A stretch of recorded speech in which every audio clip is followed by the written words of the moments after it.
diskusi tentang roti hidup masih terus berlanjut. Selamat malam.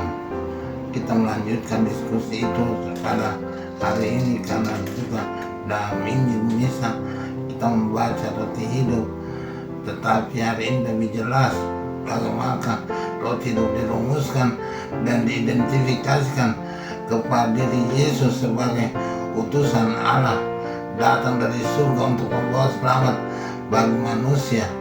Syaratnya hanya satu, yang percaya kepadanya akan selamat, yang tidak percaya akan binasa. Dan ini merupakan rumus aksioma yang harus diikuti oleh seluruh dunia, seluruh manusia. Manusia yang tidak percaya berada di garis di luar, dan yang percaya akan diterima dalam kerajaan Allah. Itu rumus yang baku dari keselamatan yang dimenangkan oleh Tuhan Yesus lewat kebangkitannya. Kita percaya bahwa itu akan terjadi, benar-benar akan terjadi, sehingga kita mau memberi diri kita dan setelah dibaptis dimeteraikan untuk menjadi milik Tuhan Yesus, dan kita selalu berserah kepada Tuhan Yesus sebagai Raja dan Tuhan kita yang menang atas maut dan membawa selamat pada diri kita. Ini sebuah kebenaran yang kita benar-benar menghayati dalam hidup kita. Selama kita berada di dunia ini, kita membawa Yesus dalam diri kita, dalam seluruh perbuatan kita, tiap hari dan tiap saat, sehingga Tuhan Yesus dimuliakan dalam kemenangan-kemenangan kita, dalam kejatuhan-kejatuhan kita. Dia tetap menang, dia tetap jaya, dia tetap kuat, dia tetap hebat. Kita melihat itu lebih jelas lagi dalam sejarah hidup dari Hantu Stefanus yang dirajam karena mewartakan Yesus. Tapi dia sungguh berani, walaupun dia diangkat hanya menjadi diakon, tapi dia penuh dengan Roh Kudus. Bahkan di pengadilan dia kelihatan seperti malaikat karena mukanya bersinar dan mewartakan bahwa dia melihat di dalam surga Tuhan Yesus berdiri di hadapan Bapa dan benar-benar menjadi milik Bapa. Jadi dia membawa kita kepada Bapa untuk memberikan harapan kepada kita semua bahwa tempat kita sudah kematian ada di dalam Bapa. Kalau kita tetap berada bersama Dia, berarti Dia akan menarik kita untuk sampai kepada Bapa. Tidak ada tempat lain. Orang lain mungkin mencari tempat, tapi mereka tidak tahu bahwa itu adalah kebinasaan. Kita tidak akan binasa karena Yesus menyelamatkan kita untuk berada bersama Dia, bersama Bapa dalam surga yang kekal. Hal itu hal yang indah yang kita renungkan pada hari-hari ini. Stefanus menjadi diakon yang pertama yang kemudian dirajam, mendapat tempat yang istimewa.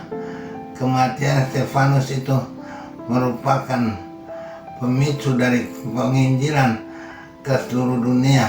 Sejak itu para rasul berangkat meninggalkan Yerusalem dan pergi ke diaspora untuk membangun umat-umat yang baru di tempat-tempat yang baru dan mewartakan Injil, membawa Injil sesuai dengan harapan Yesus sampai ke ujung dunia.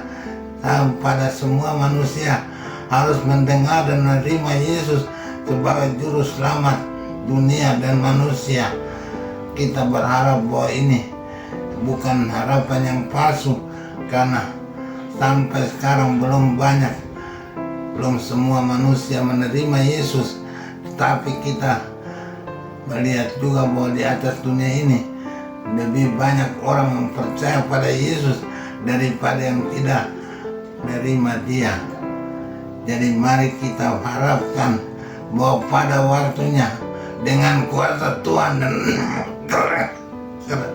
kerja Roh Kudus, semua ini akan terjadi, bahwa Tuhan Yesus akan menjadi Tuhan dari segala bangsa dan dimuliakan oleh setiap manusia. Setiap jiwa akan bertelut dan memuliakan Dia. Kristus untuk Kristus Raja kita.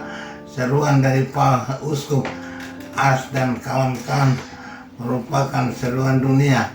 Pada waktu yang berkenan, Tuhan akan menjadikannya suatu kenyataan sehingga benar-benar menjadi harapan dari kita semua.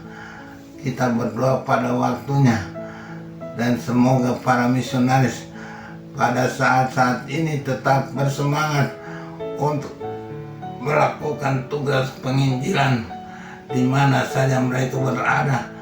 Sekarang ini misalnya kami MSC sudah pergi dari Indonesia, meninggalkan Indonesia. Banyak misionaris kami tersebar di negara-negara yang belum pernah dijamah oleh kita pada waktu-waktu yang lampau, di negara-negara yang benar-benar terpencil dan kecil seperti Marshall Island atau di Peru atau di mana saja. Mereka bertugas diketemukan misionaris MSC di sana untuk mengatakan Tuhan Yesus.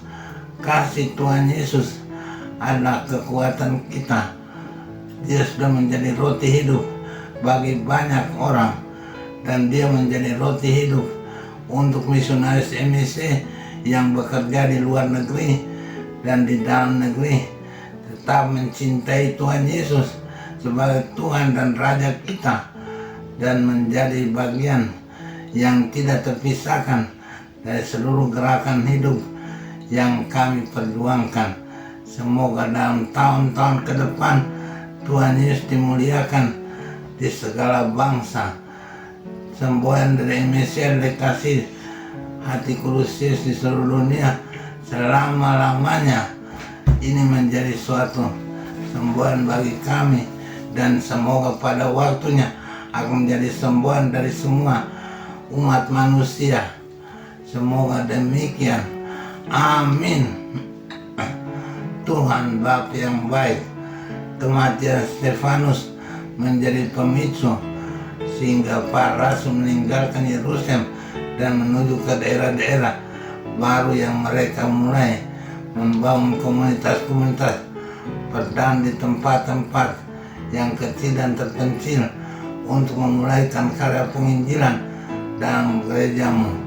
Semoga ini menjadi tanda bahwa Engkau berkenan menjadi pemicu dan penolong dari semua karya ini, dan menjadi bagian yang tidak terpisahkan dari karya penginjilan dunia pada saat manapun, sehingga karya-karya ini akan menang pada waktunya yang Engkau berkenan.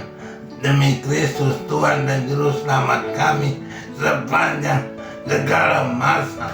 Amin.